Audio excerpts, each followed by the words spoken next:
Welcome back to the news at 10. The Independent National Electoral Commission has extended the dates for by-elections into Damaturu, Gujba, Gulani and Tamrua Federal Constituency in Yobe State. February the 27th, 2016 was the date originally fixed by INEC for the poll to fill the vacuum which was created by the exit of Mrs. Khadija Buka Abba Ibrahim. The new date of April the 23rd has been announced by INEC's Public Relations Officer in Yobe, Mr. Baguduma. He explained that INEC had shifted the polls after considering an appeal from the Yobe State Inter-Party Advisory Council and in line with democratic tenets. The council had earlier disagreed with the by-election timetable released by the electoral body, saying the time was too short.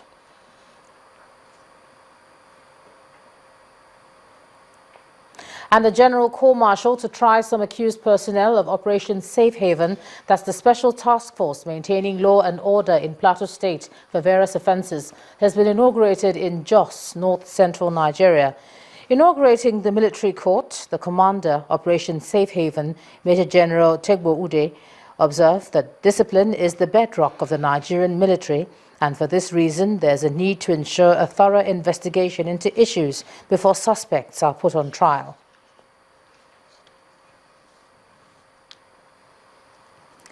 All right, now let's take a look at the day's business news, and here's Adeshawa Josh to take us through. You first. First Bank.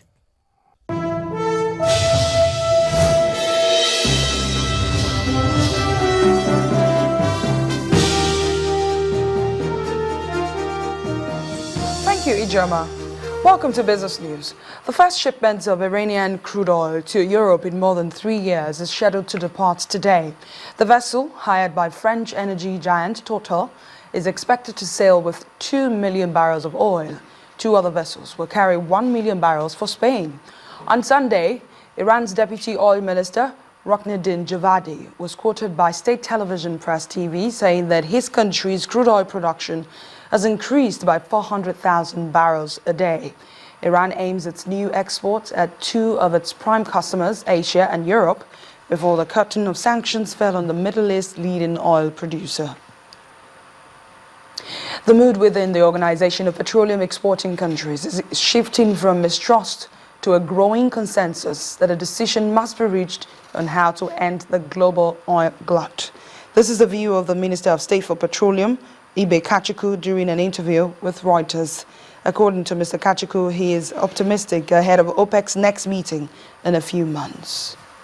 Nigeria's Minister of State for Petroleum, Emmanuel Ibe Kachiku, said he wants to increase output up to 2.5 million barrels per day by the end of 2016. Currently, the OPEC member pumps 2.3 million barrels per day. President Muhammadu Buhari has made reforming the oil sector a priority as a slump in oil prices hammers the economy. Africa's biggest economy produces oil with foreign and local firms through production sharing contracts and joint ventures, but investments have been held up because NNPC has been unable to pay its part. Bills have been piling up since 2012. Kachiku said debt as of November stood at $3.5 to $4 billion, which NNPC wanted to cut through deals such as a $1.2 billion multi-year drilling financing signed with Chevron in October. It's a very funny dynamic because a lot of barrels are tumbling out after the market from non-OPEC members, so the Saudi philosophy is obviously working. But again, it's not influencing, however, the pricing, which means that whether we like it or not, some barrels are also coming in, which may be overproduction by members and non-members to cover up whatever is going out. But have we gotten to a point where we can say there is a definite strategy, whether it's in terms of product volume reduction out of or in terms of freezing? No, I don't think we've gotten there. NNPC was also looking into revamping joint ventures with local firms to boost productivity, but this will depend on the Petroleum Industry Bill, a project to revamp the sector held up in Parliament for years. Kachiku said NNPC was in talks with the Senate to speed up the process by splitting the PIB into 3 parts, covering governance, taxation, and business items such as oil block licensing. NNPC would also restructure strategic alliance agreements held by Atlantic Energy to raise funds for oil blocks sold by Royal Dutch Shell. The president of the Nigerian Stock Exchange, Mr. Aigboje Aigumokwede, is encouraging investors to make the best of the low commodity price cycle. He said this when delegates from the Triumph Global Executive visited the local bars in Lagos. Mr. Aigumokwede says the fundamentals of the Nigerian economy remains in the long term, but investors need to adjust to its current realities. Meanwhile, the Nigerian Stock Exchange opened the week positive, adding over 47 billion naira to the market's capitalization on Monday. Bisi Adebayo tells us more.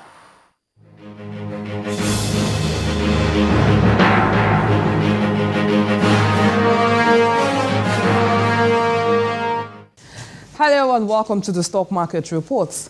The positive sentiment continued on the floor of the Nigerian Stock Exchange as key indicators began the week with a 0.56% gain. The all-share index grew to 24,827.50 with a market capitalization of 8.53 trillion naira. Market breadth remained negative as 25 losers outweighed 13 gainers. Monday's top price appreciators include Seplat, which closed at 261 naira 31 copper, Dangote Cement at 151 naira 99 copper, and Vitafilm, which ended the day's session at 4 naira 69 copper. On the flip side, Nestle, International Breweries and Cornell received the cold shoulder from investors. On the volume chart, Zenith Bank, Guarantee Trust Bank and Fidelity Bank were the top three major contributors. At the end of the session, volume came in at 283.52 million shares, valued at 2.92 billion naira and exchanged in over 3,000 deals. And that's a wrap on the stock market reports. I am Bisi Adebayo.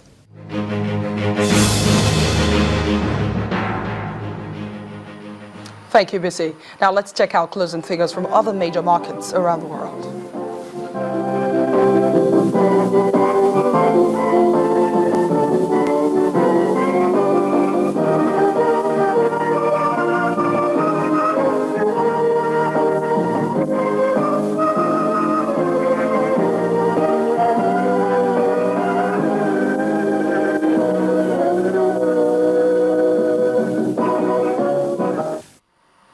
That's Business News. I'm Adeshewa Josh. The News at 10 continues in a moment. You first. First Bank. Nigerian carrier Arik Air has launched its Lagos to Libreville flight en route Port Harcourt. At the ceremony to flag off the inaugural flight, Arik's Air Chief Commercial Officer, Mr. Suraj Sundaram, said that direct flight connections between the two countries is important because it would strengthen trade ties.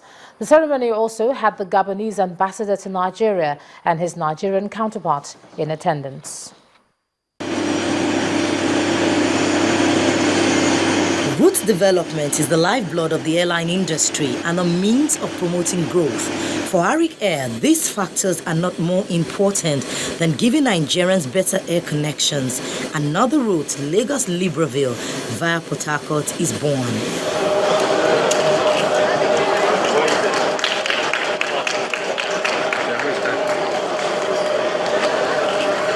It's a very historic day for us, and it's also very historic because this is the first routes we are celebrating as we celebrate our 10th anniversary this year.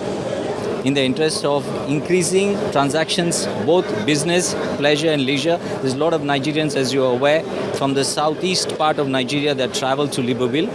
While Arik Air launches this route many years after another airline exited, the maiden flight at the Muritala Mohammed International Airport in Lagos on Friday, February the 12th, attracted the Gabonese ambassador to Nigeria, who hailed the airline's decision to operate to the Central African nation. Arik opens a road between Nigeria and Gabon. And because this vision is going to reinforce the relation between Gabon and Nigeria. The Nigerian ambassador also had a short word. I've been pursuing this project for the past 1 year, 1.5 years, and today it has come to fruition. So we are happy. It's really going to reinforce the bilateral relation between Nigeria and Gabon. The route with 3 frequencies a week is expected to slowly expand as the airline takes advantage of a late evening departure from Lagos. It enables all the Nigerian domestic flights to come into Lagos and into Abuja and into Port Harcourt to make the necessary connections. For example, because of the evening departure from Lagos, almost our entire Nigerian domestic network can get into Lagos to make this flight. You could also go, if you're based in Abuja, directly to Port Harcourt because this flight goes from Lagos to Port Harcourt to Libreville. Arik Air says it will offer the best of in-flight comfort and style for travelers and guests, at the same time maintaining the highest safety standards. And still ahead on the news at 10, Nigeria's table tennis star Aruna Quadri defeats Egyptian rival Omar Assar in the final as they emerge champion of the ITTF Africa Top 16 Championship. That would be on sports. Just stay with us.